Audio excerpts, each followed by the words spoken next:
A paz do Senhor Jesus para os meus queridos irmãos, amigos, pessoas que estão aí conectadas na rede social Facebook, através dessa live nesta manhã. Queremos dar continuidade a uma palavra concernente à escatologia bíblica. Nós falamos aqui no vídeo anterior que a palavra escatologia, o termo escatologia, não se encontra na Bíblia Sagrada. É um termo que vem do grego, que significa estudo das coisas futuras, o estudo das últimas coisas, né? A escatologia estuda sobre as profecias bíblicas alusiva aos últimos acontecimentos da história da humanidade e da história da igreja, certo? E nós falamos aqui no primeiro vídeo sobre o arrebatamento da igreja, fazendo uma reprise, né? Nós falamos que o arrebatamento da igreja, né, será a vinda súbita de Jesus para buscar a sua igreja, para raptar a sua igreja da terra. E o arrebatamento faz parte do segundo advento de Jesus. Falamos também que esse advento de Jesus, a sua segunda vinda, será precedida de duas fases distintas. A primeira fase e a segunda fase. A primeira fase da segunda vinda nós falamos que é o arrebatamento, né? É o rapto da igreja, a retirada inesperada da igreja da terra, dos salvos, dos que estão preparados, das virgens prudentes que estão com as suas candeias acesas e com o azeite na botija, né? Preparadas, por isso que são chamadas de prudentes, precavidas, né? Então a primeira fase será o arrebatamento da igreja. Segunda fase será a manifestação de Jesus Cristo em glória. Na primeira fase ninguém vai ver esse acontecimento. Será invisível ao mundo o arrebatamento. Jesus virá até as nuvens, mas será invisível este acontecimento. Já na segunda fase da segunda vinda, diz a Bíblia que todo olho verá, até aquele que os traz passado. Então tomei como base dessa palavra o livro do Apocalipse, capítulo de número 1, versículo 1 a 3, que diz assim: Neste livro estão escritas as coisas que Jesus Cristo revelou. Deus lhe deu esta revelação para mostrar aos seus servos o que precisa acontecer logo. Cristo enviou o seu anjo para que por meio dele o seu servo João soubesse dessas coisas. João contou tudo o que viu, e aqui está o que ele contou a respeito da mensagem de Deus e da verdade revelada por Jesus Cristo. Feliz quem lê este livro, e felizes aqueles que ouvem as palavras desta mensagem profética e obedecem ao que está escrito neste livro, pois está perto o tempo em que todas essas coisas acontecerão. Muito bem. Paz do Senhor para os irmãos que estão aí na sintonia.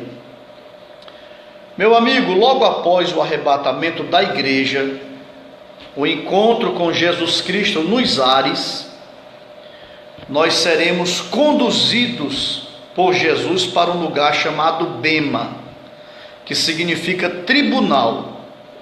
Bema vem do idioma grego, será o tribunal de Cristo. É bom lembrar que existe o tribunal do trono branco e o tribunal de Cristo. Existe diferença desses dois julgamentos. O julgamento do tribunal de Cristo é para julgar as obras. O do trono branco é para ser julgados pelas obras, e ali não haverá absolvição, somente condenação. Quem comparecerá no tribunal de Cristo serão os salvos de todos os tempos e de todas as eras. Mas quem comparecer no tribunal do trono branco é para receber a sentença de condenação. Certo? Então a igreja, logo após o arrebatamento, ela vai ser direcionada para o Bema, para o lugar de julgamento. Ali, as nossas obras, o que nós fizemos para Deus aqui na terra, bem ou mal através do corpo, né? Então naquele dia será manifestada através do fogo. E as obras são equiparadas a ouro, a prata e a pedras preciosas, a feno, madeira e capim, certo? As três primeiras obras que são relacionadas a ouro são metais. Esses metais, eles resistem ao fogo. Já as três últimas obras, elas são inflamáveis diante do fogo, elas se deteriorizam, né? Elas são extinguidas pelo fogo. Então, o que são essas obras, né? As obras são tudo aquilo que nós fizemos para Deus, né? Tudo que nós fizemos para Deus em relação à sua obra. No dia do julgamento das obras, no tribunal de Cristo, não serão julgadas a quantidade de obras, certo? Mas a qualidade das obras. Será julgado também no tribunal de Cristo o que me incentivou, o que me moveu, né? Qual era o meu sentimento íntimo de estar fazendo a obra de Deus. Um exemplo, Paulo diz que uns pregam por contenda, outros pregam por inveja e outros pregam de boa mente, tá certo? Então, na verdade, muitos fazem a obra de Deus, mas a intenção é outra, certo? Tem gente que tem feito da obra de Deus um cabide de emprego, né? Eu sei, na verdade, que quem trabalha do Evangelho deve viver do Evangelho, deve viver do Evangelho, comer, vestir, né? Ter uma moradia, se possível um carro para fazer a obra de Deus, né? Então, viver do Evangelho é um pré-requisito bíblico. A Bíblia diz: não matarás a boca do boi que debulha, certo? E digno é o operário do seu salário. Agora, o que nós estamos vendo hoje é muitos líderes religiosos, né? Esbanjando o dinheiro do dízimo, da oferta. Eles fazem questão de esbanjar, né? E um pastor deve viver uma vida modesta. Um pastor não pode estar esbanjando, porque todo mundo sabe que esse dinheiro que vai para a igreja, ele é direcionado, né? O dízimo é direcionado, é para a sobrevivência do sacerdote e para manter a casa de Deus e cuidar de órfãos e de viúvas. Mas o que está acontecendo hoje é que muitos estão ostentando nas redes sociais a riqueza da igreja. Enquanto isso, pastores inferiores, pastores mais humildes estão passando necessidade, né? Deles passando até fome, a família passando privação, enquanto outros vivem ostentando aí as suas riquezas. Então, nesse dia, Jesus vai julgar a intenção, o que me motivou a pregar o Evangelho, certo? Então, meu amigo, naquele dia nossas obras serão equiparadas a ouro, prata e pedras preciosas. O ouro significa o Pai, a prata a graça de Jesus, e as pedras preciosas representam a ação e o poder e as manifestações dos dons espirituais na pessoa do Espírito Santo. Então, tudo que eu fizer dentro da vontade de Deus, mediante a graça de Jesus e mediante o poder e os dons do Espírito Santo, então isso vai fazer com que eu receba a recompensa, o galardão. Jesus mesmo disse: sem mim nada podereis fazer. Então nós dependemos da direção do Pai, da graça de Jesus e do poder do Espírito Santo. A Assembleia de Deus no Brasil é uma das igrejas que mais cresceu, né? Porque ela foi impactada, impulsionada pelo Espírito Santo. Muitos homens iletrados, né? Deus usou poderosamente através da pregação e das manifestações dos dons espirituais. Então, naquele dia, no tribunal de Cristo, as nossas obras serão julgadas, elas passarão pelo fogo, né? Pelo fogo do julgamento de Cristo, porque Cristo, Ele conhece verdadeiramente a intenção dos nossos corações. Agora, as obras equiparadas a feno, a palha, a madeira, são obras que não agradam a Deus, né? São obras que são feitas apenas para atingir o intelecto humano, né? Tem muitas coisinhas na igreja que só emociona, mas não vai na alma, não vai no espírito, né? O Espírito Santo não consegue atingir as almas perdidas através dessas obras relacionadas a feno, a palha, a capim. Então a Bíblia diz que quem praticar obras semelhantes a esta será salvo como que pelo fogo, né? Então naquele dia do tribunal de Cristo haverá muitas surpresas. Eu me lembrei de um pastor que teve um sonho, Deus alertando ele, e ele se via numa sala muito grande onde Jesus estava dando galardão, coroando os crentes que fizeram a sua obra na terra. E ficou por último ele e uma senhora de cabelos brancos da igreja. Tinha uma coroa muito grande e uma coroa pequena. E aquele pastor era pastor de uma grande igreja, de uma grande convenção. E ele disse: com certeza, essa coroa maior é para mim. E quando Jesus foi entregar a coroa maior, entregou para a serva dele, para uma senhora anciã, que era uma das colunas da igreja através da oração. Aquele pastor fez muita coisa, mas não é a quantidade que vai te levar a receber galardão, é a qualidade e a intenção, né? Então aquele pastor levantou do sono e ficou despertado por aquele sonho e mudou de atitude, passou a fazer a obra de Deus dentro da vontade do Pai, mediante a graça de Jesus, na direção do Espírito Santo de Deus. Nós poderíamos falar muitas coisas que podemos fazer para Deus, né, dentro da vontade de Deus. Paulo mesmo disse: eu fui chamado, né, pela vontade de Deus, não por vontade humana. Tem muitos pastores aí, meu irmão, diante das igrejas, que é colocado pelo pai, né, que é colocado por um amigo, porque está precisando de sobreviver. Então é colocado diante da igreja sem nenhuma chamada, sem nenhuma vocação. Não tem graça, não tem unção, não tem poder, não tem conhecimento, né?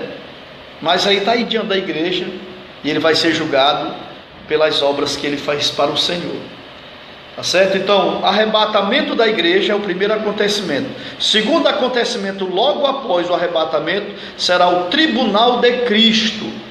Logo após Jesus coroar, ou Jesus recompensar, ou Jesus galardoar todos os que estão no céu, arrebatados, que foram para o céu, a igreja, né? Porque Jesus diz lá no capítulo 22 do livro de Apocalipse, ele diz: eis que cedo venho, e o meu galardão está comigo para dar a cada um segundo as suas obras.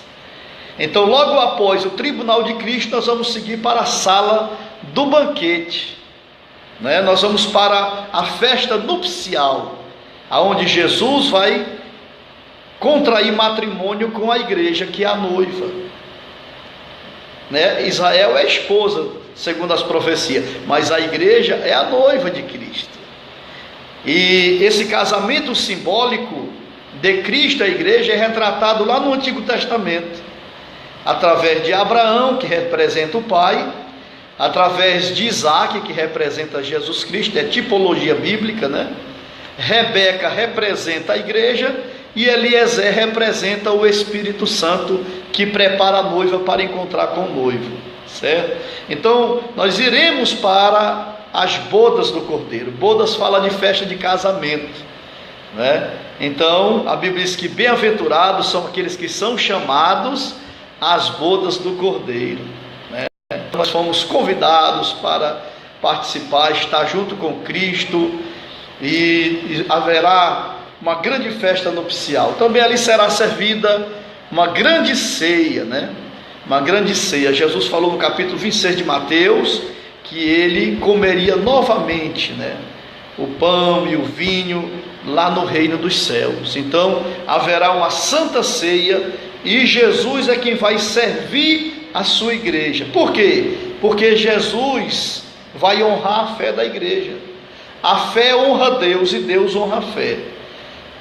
Jesus falou para Tomé: porque me viste e creste, Tomé? Bem-aventurados que nunca me viram e creram. Quem foi que nunca viu Jesus? Eu, você, a igreja nunca viu Jesus, né? Mas nós servimos a Jesus com amor inefável, seguimos a Jesus não por vista, mas pela fé. Mas naquele dia, nas bodas do Cordeiro, haverá uma ceia, onde nós vamos participar com o nosso Senhor Jesus, e Ele mesmo vai estar à cabeceira da mesa para nos servir a Santa Ceia, vai ministrar a Santa Ceia. Que maravilha! Naquele dia nós veremos a Jesus como Ele é, né? E no livro do Apocalipse capítulo 2, João viu Jesus glorificado. Ele diz que Jesus tem os cabelos brancos como a lã, que Jesus tem os olhos como chama de fogo, da sua boca sai uma espada aguda de 2 fios, ele está vestido numa veste talar, né, com um cinto de ouro sobre os seus peitos, né, sobre o seu peito. Os pés de Jesus é como latão reluzente, na sua mão direita tem 7 estrelas, e o seu rosto brilha como o sol. Tudo isso tem significado. O cabelo branco diz que ele é Deus de eternidade e eternidade, certo? O rosto brilhando como o sol fala da sabedoria divina. Jesus é a sabedoria de Deus. E Salomão diz que a sabedoria faz reluzir o rosto do sábio.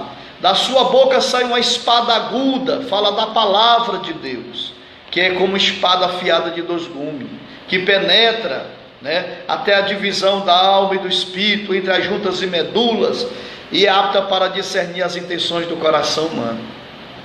A Bíblia fala também que Jesus estava vestido numa veste talar. Ele é sumo sacerdote segundo a ordem de Melquisedeque, certo? Então Jesus está ali vestido como sacerdote, como juiz também.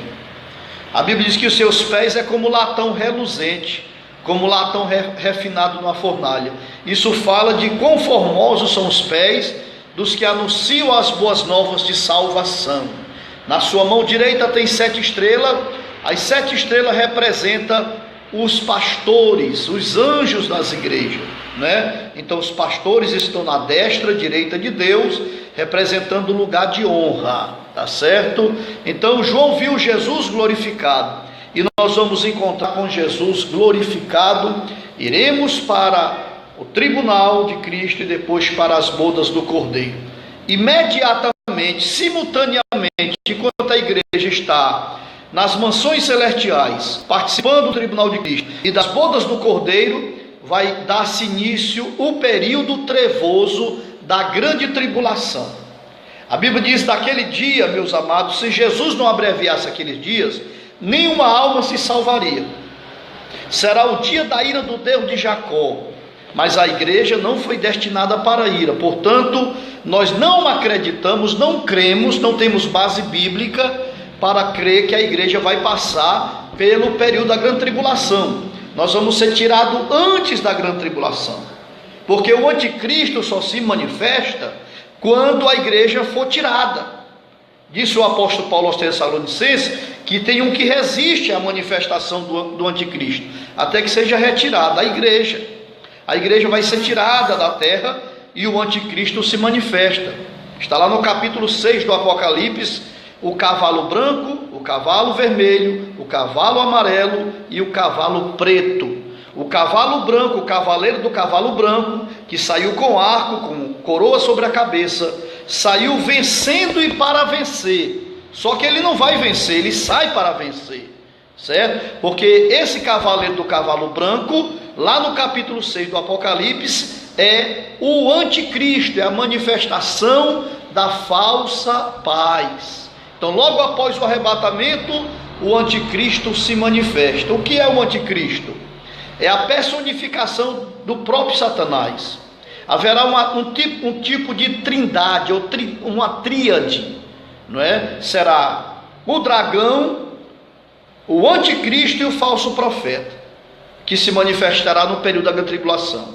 O Senhor vai entregar o mundo aos poderes satânicos, porque os homens rejeitaram a salvação, rejeitaram o Espírito Santo. Então Deus tira a igreja da terra e entrega o mundo aos poderes das trevas, tá certo? Então um tipo de tríade vai dominar o mundo: o dragão, que é Satanás, o anticristo, que é a besta que sobe da terra, e o falso profeta, que é a besta que sobe do mar, certo? Então, logo após o arrebatamento, o anticristo se manifesta, vai fazer uma aliança com Israel. Israel vai crer que o anticristo é o Messias prometido, certo? Serão enganados. Jesus mesmo disse: eu vim em nome do meu Pai e vocês não me receberam, mas virá um no seu próprio nome e vocês o receberão. Então, logo após o arrebatamento, tribunal de Cristo, bodas do Cordeiro e acontecimento da grande tribulação simultaneamente, tá certo? Então nós vamos parar aqui hoje, pela palavra de Deus, vamos parar aqui no período da grande tribulação. No próximo vídeo nós vamos falar sobre o período da grande tribulação, o aprisionamento de Satanás, o julgamento do anticristo e falso profeta, o julgamento das nações, o período milenial de Cristo, o juízo final e o eterno e perfeito estado. Fica aí essa palavra para a sua reflexão sobre introdução à escatologia bíblica com o pastor José Mário, Assembleia de Deus, Imperatriz, Campo 2, Comadésima. Paz do Senhor Jesus.